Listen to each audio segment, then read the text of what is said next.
काळी कुस्तीचा फड गाजवणारा पैलवान सागर मोहोळकर कुस्ती सोडली, कुस्तीचा फड सोडला, मात्र थेट आला ते गुन्हेगारीच्या मैदानात आल्यानंतर सुद्धा या पैलवानानं पैलवानकी मधले कुस्ती मधले त्याचे डावपेच काही केल्या विसरले नाहीत. आणि आता सुद्धा कुणी काहीही बोललं, कुणाचा शुल्लक जरी राग आला तरी समोरच्याला धरायचं आणि उचलून आपटायचं. आणि साधं सुद्धा आपटायचं नाही, थेट मानेवरती आपटायचं. ही त्याची ठरलेली नेहमीची स्टाईल. त्यामुळे संपूर्ण जामखेड तालुक्यामध्ये अतिशय रानटी, हिंसक आणि क्षुल्लक कारणांवरून समोरच्याला संपवायला उठणारा गुन्हेगार अशा पद्धतीची ओळख या सागर मोहोळकरची झाली. याच सागर मोहोळकरवर काल गोळीबार झाला आणि त्यानंतर पुन्हा एकदा त्याची राज्यभरात चर्चा रंगताना पाहायला मिळते. त्यामुळे सागर मोहोळकर त्याने आतापर्यंत केलेले गुन्हे आणि त्याचं हे सगळं अगदी विचित्र वागणं, या सगळ्या विषयावरती आपण बोलणार आहोत. नमस्कार, मी समृद्धी आणि तुम्ही पाहताय टॉप न्यूज मराठी. जामखेडमध्ये राहणारा कुख्यात गुंड सागर मोहोळकर हा अगदी सुरुवातीपासून गुंड नव्हता. सुरुवातीला तो पैलवान होता आणि पैलवान अगदी त्याला लहानपणापासूनच व्हायचं होतं. त्यामुळे सुरुवातीपासूनच खुराक असेल किंवा एकंदरीतच पैलवान होण्यासाठी जी काही मेहनत घ्यावी लागते, अंग मेहनत जी घ्यावी लागते, व्यायाम करावा लागतो, हे सगळं त्यानं इतकं केलेलं होतं की आता जे काही तिथल्या स्थानिकांकडून माहिती मिळते त्यानुसार सागर मोहोळकर हा अक्षरशः दगडासारखा झालेला माणूस आहे. त्याला लागत नाही किंवा तो कधी फारसा जखमी होत नाही किंवा त्याला दुखापत होत नाही. अगदी म्हणजे काल गोळीबार झाल्यानंतरचे सुद्धा व्हिडिओ आपण पाहिले तर त्या व्हिडिओमध्ये सुद्धा सागर मोहोळकर हा आपल्यालाच कुठे गोळ्या लागलेल्या आहेत आणि त्या आपल्याच हाताने आपल्याला काढता येतात का वगैरे इथपर्यंतचे प्रयत्न करताना पाहायला मिळतो. त्यामुळे सागर मोहोळकर हा कायमच जामखेडसाठी चर्चेचा आणि तितकाच दहशतीचा विषय बनलाय. सागर मोहोळकर याच्यावर या आधीच सुद्धा खुनाचे प्रयत्न, मारहाण, धमक्या देणं, खंडणी वसूल करणं यासारखे अनेक गुन्हे या आधी सुद्धा त्याच्यावरती दाखल झालेले आहेत. म्हणजे अगदी सुरुवातीपासून जर सांगायला गेलं तर सगळ्यात पहिल्यांदा त्याने एक खून केलेला होता. त्याच्यावरती 307 चा सुद्धा गुन्हा आहे, म्हणजे खुनाच्या प्रयत्नाचा सुद्धा गुन्हा आहे. आता सुद्धा तो एका खुनाच्या प्रयत्नाच्या गुन्ह्यामध्येच नाशिक मध्यवर्ती तुरुंगामध्ये होता आणि तिथे असतानाच त्याला जामीन मिळाला होता महिनाभरापूर्वी. याच महिनाभराच्या कालावधीमध्ये हा सगळा त्याला मारण्याचा प्रयत्न काल झालेला आहे.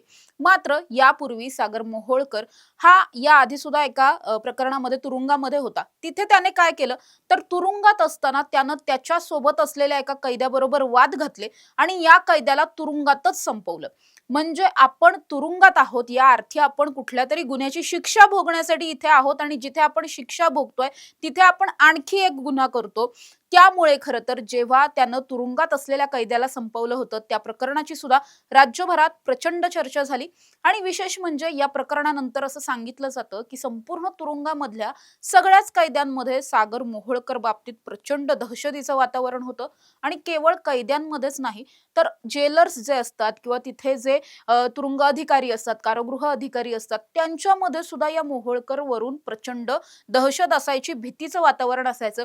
हा माणूस सर्किट आहे, हा माणूस काहीही करू शकतो, अशा पद्धतीनं सगळेजण त्याच्या मागे बोलताना पाहायला मिळायचे. त्यामुळे तेव्हापासूनच सागर मोहोळकर वागणं जे काही आहे, एक नॉर्मल ह्युमन बिंग म्हणून जे वागणं असतं ते वागणं त्याचं सातत्यानं बदलत गेलं. तो दिवसेंदिवस प्रचंड हिंसक झालेला होता. म्हणजे अगदी आत्ताच एक सीसीटीव्ही समोर आलेला आहे. या सीसीटीव्ही फुटेजमध्ये जिम मधला हा व्हिडिओ आहे. जिम मध्ये एक तरुण उभा आहे. हा सागर मोहोळकर त्याच्याजवळ येतो, त्याच्याशी काहीतरी बोलतो, त्याच्या थेट कानशिलात लगावतो आणि त्यानंतर कुस्तीच्या फडामध्ये, कुस्तीच्या डावपेचांमध्ये जशा पद्धतीनं एखाद्याला उचलून आपटलं जातं मानेवर, तशाच पद्धतीने त्याला सुद्धा उचलून खाली आपटतो. एवढं करूनही पुरत नाही म्हणून मग तो पुन्हा त्याला प्रोवोक करण्याचा प्रयत्न करतो, पुन्हा त्याला शिवीगाळ करण्याचा प्रयत्न करतो. हे सगळं या सीसीटीव्हीच्या माध्यमातून सध्या समोर येताना पाहायला मिळतंय. मात्र ही केवळ एकच घटना नाहीये, अशा अनेक घटना आहेत. अनेक जणांना अगदी किरकोळ कारणावरून या मोहोळकरनं दिसेल तिथे उचलून आपटलेला आहे आणि त्याच्या याच स्टाईलसाठी तो फेमस आहे. मात्र दिसेल तिथे उचलून आपटणं ही केवळ त्याची स्टाईल नाही, तर हे झाल्याच्या नंतर आपण समोरच्याला मारलंय अशा पद्धतीनं हे तो काही दिवसांनी विसरून सुद्धा जातो. असं काही स्थानिकांचं सुद्धा म्हणणं आहे की तो मारतो आणि नंतर विसरून जातो. त्यामुळेच खरं तर त्याला गजनी सुद्धा म्हटलं जातं की तो स्वतःच मारतो आणि नंतर विसरून सुद्धा जातो. त्याला लक्षातही राहत नाही की आपण कोणत्या कारणाने मारलं होतं, कुणाला मारलं होतं, कशासाठी मारलं होतं. त्यामुळे मुळातच सागर मोहोळकर हा आता केवळ एक कुख्यात गुंड नाही, तर आपण म्हणू शकतो एखादा माणूस जो सायकोपॅथ ज्याला शब्द वापरला जातो तशा पद्धतीनं तो समोरच्याला मारहाण करतो आणि अगदी क्षुल्लक कारणावरून तो समोरच्या बरोबर हिंसक वागतो. यासाठी खरं तर तो या संपूर्ण तालुक्यामध्ये प्रसिद्ध आहे आणि त्यामुळेच असं म्हटलं जातं की या तालुक्यामध्ये फार कुणी त्याच्या नादाला लागायला येत नाही किंवा फार कुणी त्याच्याबरोबर वाकड्यात जाण्याचा प्रयत्न करत नाही, कारण प्रत्येकाला हे ठाऊक आहे की हा असाच आहे. मुळात या सगळ्या प्रकरणामध्ये आपण अनेकदा बघतो की जे गुंड असतात या गुंडांच्या टोळ्या असतात, पण सागर मोहोळकरची कुठली टोळी सुद्धा नाही, कारण त्याचं फारसं कोणाशी जमतच नाही. त्यामुळे सागर मोहोळकरची टोळी नाही, तो एकटाच गुंड आहे आणि तो एकटाच अनेकांना अनेकदा मारत असतो. अशा पद्धतीच्या अनेक घटना आहेत. मात्र त्याची जामखेडमध्ये इतकी जास्त दहशत आहे की अनेकदा त्याने असं सगळं करून सुद्धा कोणी त्याच्या विरोधात फारसं समोर येऊन तक्रारी वगैरे दाखल करत नाही.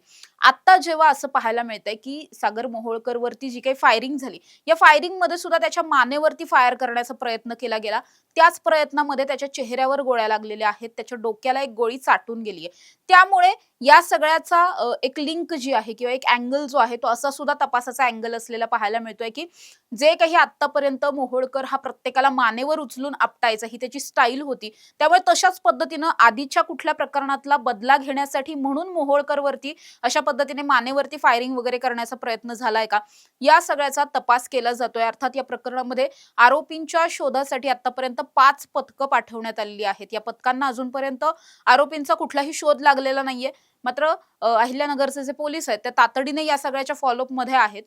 पण सागर मोहोळकर हा माणूस असाच आहे आणि सागर मोहोळकर हा किती विक्षिप्त आहे हे यावरून कळतं की मोहोळकर गेल्या काही दिवसांपासून प्रचंड नशेच्या आहारी गेला होता आणि याच नशेच्या आहारी जाऊन त्याने स्वतःच्याच वडिलांना सुद्धा मारहाण केलेली आहे. म्हणजे अगदी एवढ्या 8-15 दिवसांमध्ये सुद्धा त्याने 2-3 वेळा त्याच्याच वडिलांना मारहाण केली. त्याच्या घरच्यांबरोबर सुद्धा तो असाच विक्षिप्त पद्धतीने वागायचा.